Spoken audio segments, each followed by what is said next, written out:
Hello and welcome to More to the Story with Molly White. I am so glad you joined us again today, and we have another wonderful guest on today, and you don't want to miss this show. So I encourage you to invite all of your friends, everyone you know, to tune in to our show today because this is going to be a very powerful testimony. And we get started, and before I introduce my special guest, I just want to give a shout out to our show sponsor, Dr. Steve Hotze with the Hotze Health and Wellness Center. I have been his patient. I guess he doesn't like to call us patients, but are his guest for many years now, and he works very hard to keep me healthy. And believe me, I really appreciate it because I haven't been sick in a long time. But so I encourage you to visit his website and check that out. And I want to invite you to be a sponsor of the show or to be a donor to the show and to partner with us because our message of exposing the lies of the abortion industry, talking about how abortion hurts women, men, and families, and also offering the hope and healing that God has for the wounded, and to protect those mommies and their babies from abortion is what we do. And we want to continue doing this, and we want to reach far and wide because we know there's hurting people and uninformed people all over the world that need to hear our message. So I just want to encourage you to do that. And if you have any comments or suggestions or any feedback, man, we would love to hear from you. And you can contact us via our, post a message there on our YouTube or Facebook or wherever you listen and watch, or send us an email. Now I'd like to introduce to you my awesome, wonderful co-host, Mary Browning. Thank you, Molly. It's so good to be with you today. And we do, as always, we want to do a trigger warning for those joining us. If you are participating or enjoying the show and you feel your emotions reacting to something you might hear, then I would say that is an invitation to us to another level of healing. And we would invite you to contact the H3 helpline at 866-721-7881. We will have a testimony today from someone that has experienced abortion. And so you may find yourself reacting to that. And we would sure hope you would get some hope and healing through the H3 helpline. Thank you, Molly.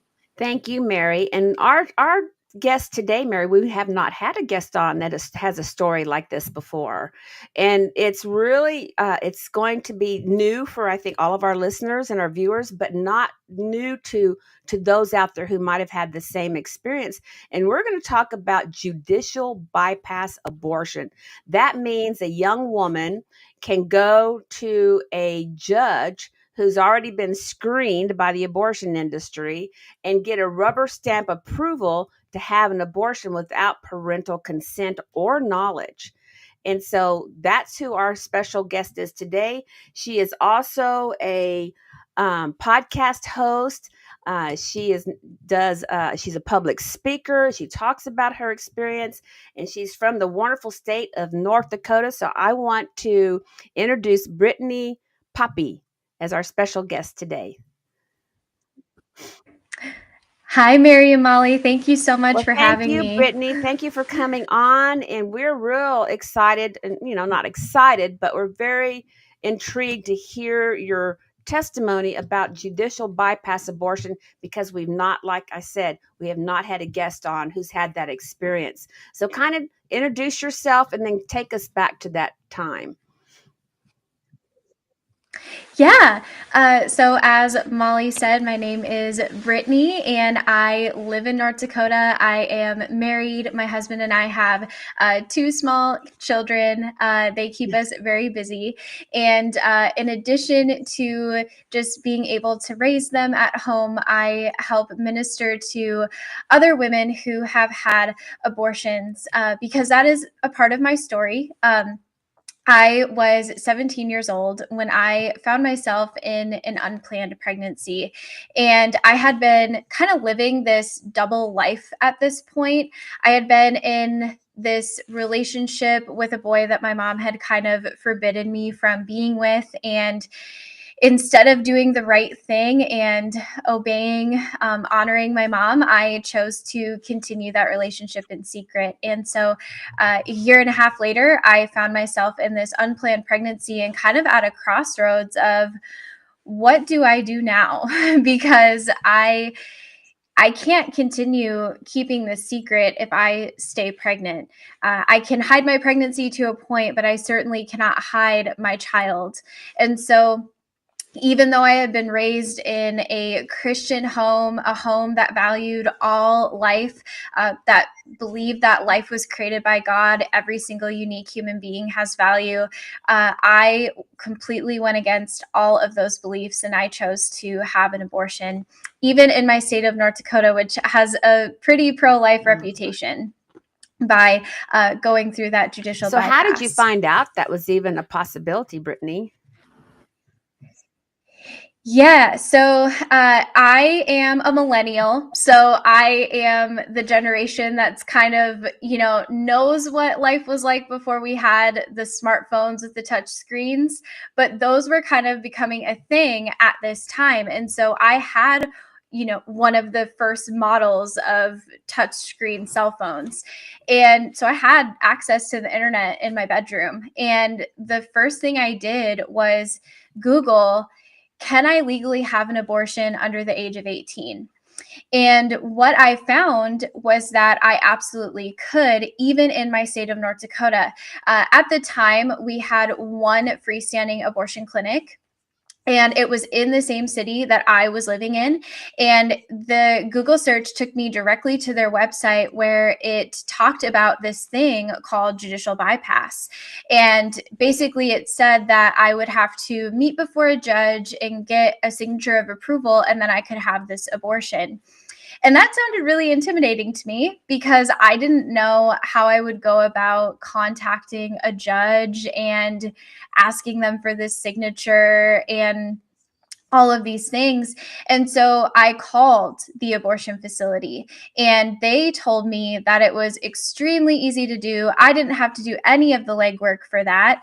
And they would even drive me there themselves. I didn't have to lift one single finger in order to get this done. Wow. They had it all. Brittany, you don't know this about me, but I'm an attorney, and I was just, waiting to see what you're going to say, and I was thinking, oh my gosh, wow, they just. So you didn't have anyone really to tell you about the whole process, the pros and cons of abortion, or what this was going to be, but you had the convenience of someone picking you up, taking you. And let me tell you, the abortion industry picks out these judges. They all Oh, lawyers, I and they know. have the judges who will just rubber stamp an abortion without even knowing anything about the young woman's mental health, her home life, or her even physical health. They just rubber stamp approval. Yep, it's so interesting you say that. It's so true because I remember the woman who drove me there that day looked at the name of the judge that I would be seeing and she said, "Oh, I'm so glad we got him. We always try to get him because he always says yes. He never says no. And this other guy, he kind of gives us some issues. He likes to ask too many Wow. questions." um, Yeah. yeah, so it is Wow. very, very true. And so after you got the approval, I mean, you I don't know, did you have to say anything to the judge? Did you have a counselor there with you to do your talking, or, how did that go? Yeah, so the woman who drove me over to the courthouse, she went in there with me. And I remember he asked me just a couple of questions. He just asked me, why did I want to have this abortion? Why did I think that I was able to make this decision for myself before I was legally an adult? What outside factors was I concerned about? And it was really a short meeting. And he just kind of nodded when I would answer those questions. And then he said, "Well, I don't see any reason not to sign this." And so he signed it off. And then I remember I had worn my high school letterman's jacket. And so I remember as we were getting up to leave, he asked me, he kind of took an interest in my jacket and he asked me what I had done to earn it.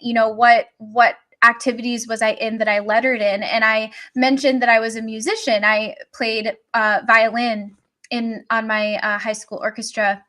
team, and he kind of smiled and paused and just kind of nodded and said, "That's really amazing. I hope that you never stop doing that."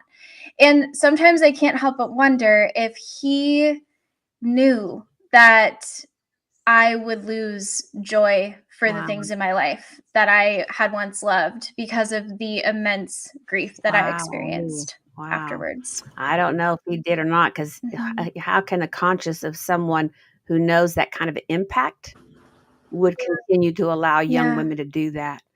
And so, after Mhm. you got the approval, they got the permission, what happened next?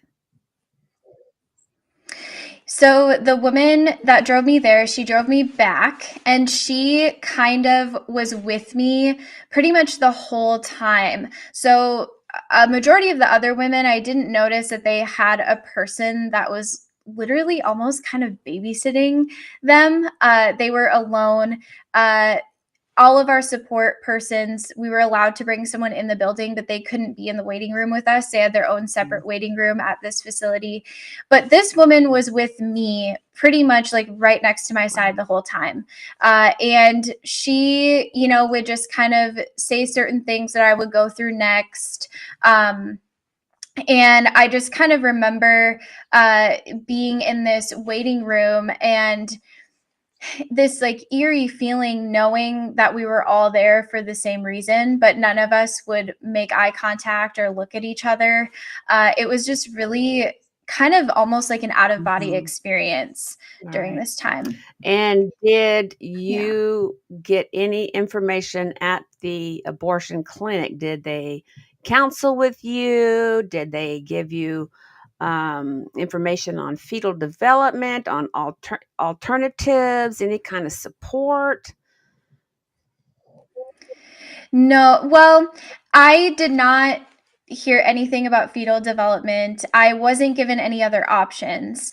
I do remember the woman that I've been talking about. She did sit me down and kind of just tell me what the procedure was like in very it was definitely not Right. informed consent because I still was not prepared for what I went through, but she did say, now there's this little box here. She showed me a piece of paper and she said, "There's this little box here. There's a couple of risks with this procedure, but this is way safer than if you were to have this baby. And I'm only required to go over this box with you by law. I've never seen any of this happen," which I know is not true. But she said, "I've never seen any of this happen. I'm just required by law to tell you this. So here you go. Just look at it for yourself." And then she kind of moved on to Mm, something else. So in my mind, that's not yeah. really informed consent. But that was about the extent of any sort of counseling, if you can even call it that, that I received. That's very common. Very common. Mary, do you have anything? Hmm. No, no. Yeah. And so, you had the abortion. Do you remember that experience and what that was like? Yeah, so I remember kind of walking back to the room, and at this point, as I said, I was raised with morals and values, and I remembered them as I was walking back to this room. But I had gotten so far into this process that I just kind of hardened my heart and said, "I've made it this far. I've just got to do this, and then I never will have to think about it again." And so I remember, I had a surgical abortion. So they got me ready to do the procedure at this facility. And I think this is common, or probably most common. I was given no pain management. And I just remember not being prepared for how painful it would be. I was told that I could take some ibuprofen the morning before I came in, but that most women Oh, tolerate it wow. very well. And I would say from my experience that I would never tell someone that Oh, after what I and experienced. ibuprofen would It not was the yeah, most ibuprofen would not have touched it. no, Mm-mm, it mm, didn't no. touch it. No. It was the most painful thing I've ever experienced in my life, and I have had Oh, 2 children. So, that I would yeah, that I would not wish that pain on anyone. In fact, I was in so much pain that the doctor could kind of tell. And the doctor who performed my abortion was a woman. And I remember she kind of stopped for a minute and she just looked up at me. And she wasn't mean about this, but she was kind of like, if you're in a lot of pain, one thing I tell my patients is just to kind of wiggle their toes really fast and just think about the movement that you're doing with your toes. And it's going to act as a natural pain reliever and it's going to be so much better for you. And so I just remember the rest of the time just like furiously wiggling my toes and just not knowing when this was going to end or how I could get this to end. Toes would be a natural pain reliever? I have never heard. That's what she said. Never, ever heard it. Yeah, it doesn't never. work. And to me, it's so brutal No. and so cruel to put a woman through that experience without Mhm. any anesthesia. I had the same experience, and it's torture. It is. Mhm. It is It is. below medical practice. I mean, you don't put your patients through that kind of pain, and then tell them to wiggle their toes. I'm sorry, that just kind of took my breath away when you said that. Mine as well. Yeah. And then take a ibuprofen, and they just like they're saying, well, taking the abortion drug is like taking, an aspirin. Well, that's a lie, you know. And so you Yeah. left, I'm sure you left the clinic there alone, traumatized, bleeding, and this lady took you home? No, so I did get a ride to the facility from my boyfriend at the time. He was not in support of me having an abortion. He wanted us to have the child and raise the child together. He wanted us to get married. And I just was very adamant that that was just not an option that I would consider. And so he waited at the facility in the separate waiting room for me. And then he, took me out to lunch and then drove me to my friend's house. I had arranged to stay with my friend instead of go back home because I was just so terrified that my mom was going to be able to tell that something was wrong or that I had done something. And so he was the one who left the facility with me. And what was his response like afterwards? Mm-hmm. He was very good with me for a while. We did stay together for a little over a year after the abortion, but I could tell pretty soon after that his feelings for me had definitely changed. And I can't even say I blame him for that because that was his child too. And he lost somebody that day too. Somebody very important to him. And I'm sure even to this day, he probably experiences grief surrounding that event in our relationship. I pray that the Lord would give him an opportunity or you an opportunity to find out about abortion recovery. We just had a couple on our show prior to you that had an abortion together during college, and they ended up getting married, and how it was a very difficult marriage until God came in and took them through abortion recovery, and that started to revive their marriage. And it's real important for the men to heal as well. And so I pray that God will either use you or someone that would open that door of healing for him as well. And so your parents didn't find out, and then how long? And well, let's just talk a little bit about how it impacted you. We know how it impacted your relationship. That obviously dissolved. And then I think you said in your testimony that it was like 10 years that you just self-destructed before, God reached out to you. Yeah, so I had always been a really good student, a really good kid, and I really loved music. And my grades fell so much, and I was a senior in high school at this time. So my grades got so bad that I actually missed graduating with honors that year. And I quit music, and I lost pretty much most of the friends that I had and kind of got in with the wrong crowd. Thankfully, I still was able to go off to college, and I met, some decent friends there. But even still, I wasn't who I had been raised to be. I kind of lost my sense of femininity a little bit, and just really, had really no self-worth or value of who I was as a person. And I certainly was not walking in my faith and making decisions that would be God honoring at that point, for quite some time. And then God.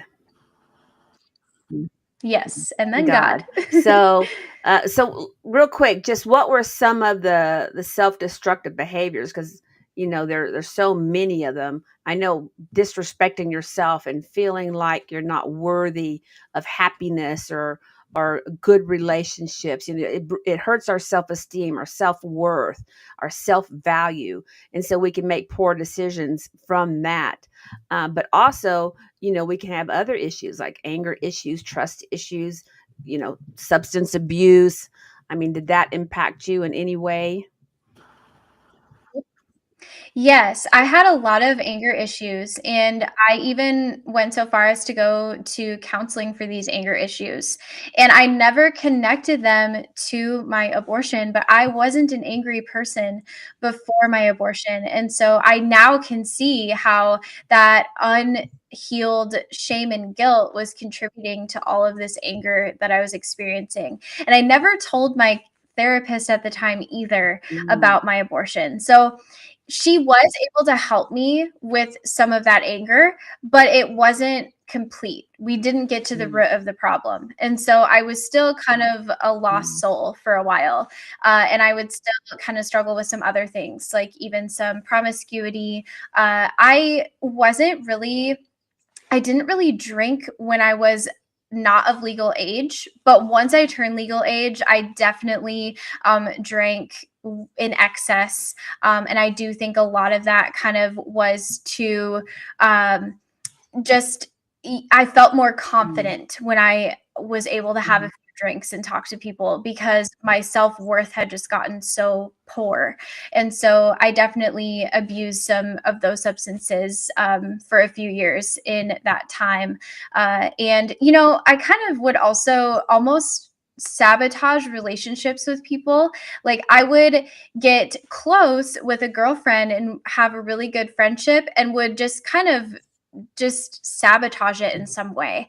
And I look back and just wonder, why did I think that I should do things like that? Why didn't I want to? It's almost like I didn't want these people to get too close to me and find out the secret that I was holding. Self-protective mode. Yeah. It seems like self-protective, maybe. Yeah. Keeping the secret. It was the secret protective mode. Yeah. And so let's talk about then God. Then God. About 10 years later, tell us what happened. Yeah, so my husband and I had gotten married. My husband is not the father of my aborted child. He and I had met in college. And I had told him about my abortion before we got married. I honestly thought it would be a deal breaker for him. And it wasn't. He was very kind and compassionate towards me, but we didn't really talk about it again after I had told him. And so we went on to have our first child together really quickly after we got married.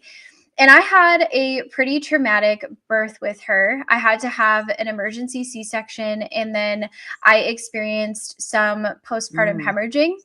And I just remember that kind of put me into this deep depression, because I thought that I was supposed to die during that time. And because I didn't, my punishment had not been carried out, and I didn't deserve to be here. And so, I walked that path for many months, and I'm not even really entirely 100% sure how I got out of that, like, kind of dark hole, except for the fact that I know that I had people in my life praying for me. They knew something was wrong and didn't know exactly what it was, but they were praying for me. And after this point, I had really kind of started focusing on trying to, get myself healthy, and not just physically, but also mentally. And I took up running. And I found that when I was running, I just felt really good. I felt physically really well. And so one day I was out on a run and I was listening to worship music because I had come back to my faith at this point.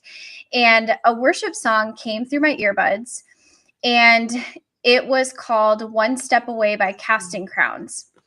And the opening lyrics, I won't sing them because I'm not very good at singing, but essentially they go, what if you could go back and relive one day of your life all over again and unmake the mistake that left you a million miles away from the you once knew?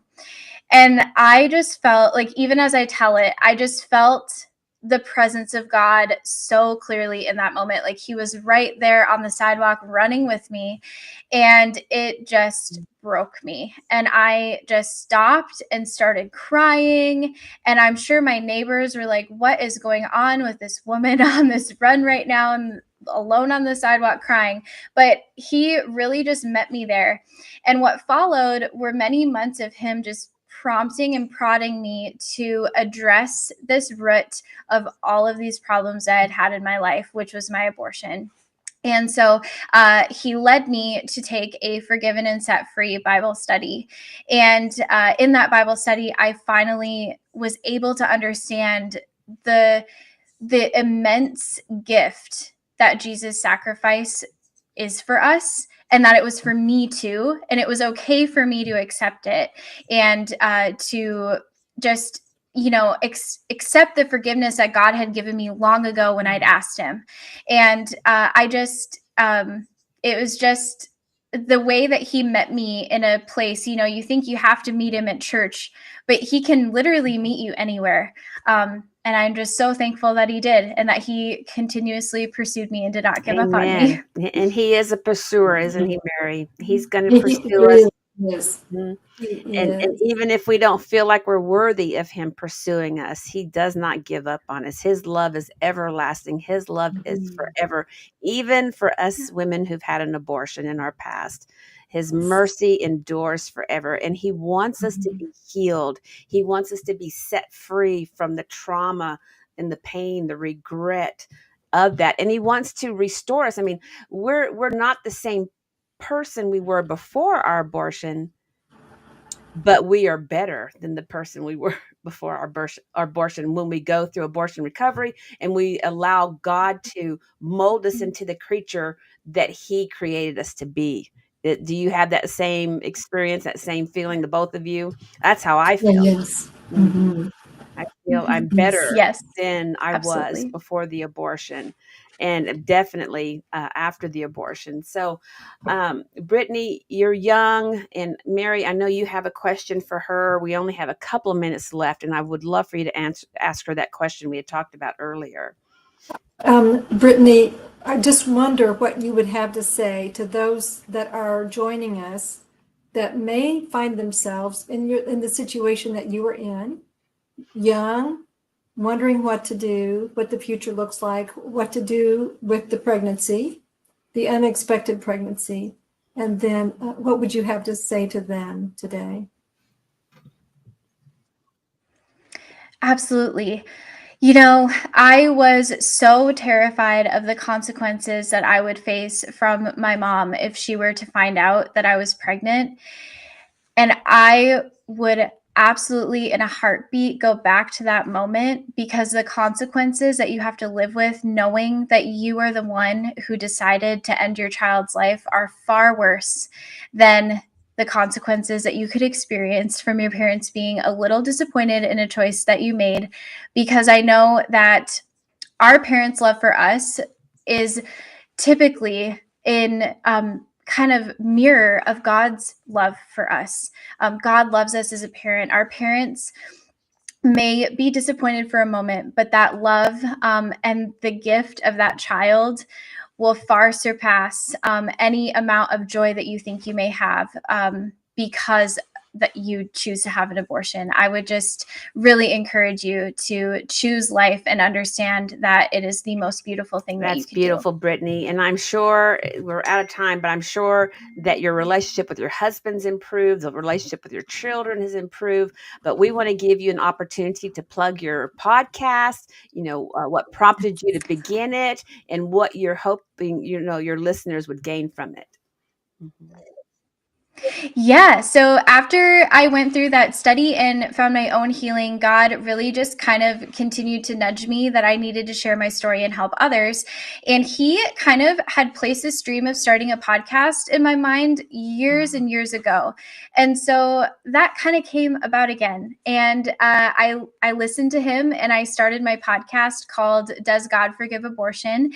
I originally thought my podcast would be about addressing sin in general. And He just said, nope, you've got to talk about the abortion. I have women that need this message and they need to hear it. And so my prayer for the podcast is that it just reaches women who are really struggling with that shame and that guilt and don't understand that Jesus' sacrifice really truly was for them too, that abortion is not the unforgivable sin, and that they can also be washed clean by the blood of the Lamb, fully redeemed, fully forgiven, and that they can walk in freedom again. Thank you so much. And we look forward to listening to it. And Mary and I look forward to being a guest on your podcast.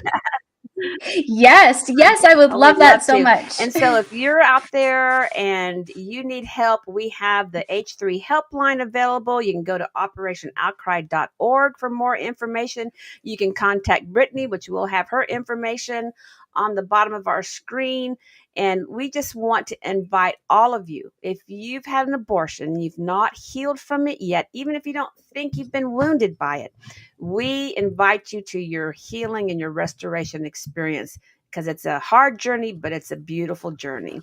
So we hope you do that. And thank y'all for listening in. Brittany, thank you for joining us. Mary, always so blessed to have you as my co-host. And thank y'all for tuning in to More to the Story with Molly White. See you next time. Bye-bye. And Molly, can we just let people know they can find Brittany? Brittany, Brittany, Poppe, Brittany Poppe, www.brittanypoppe.com. Thank you.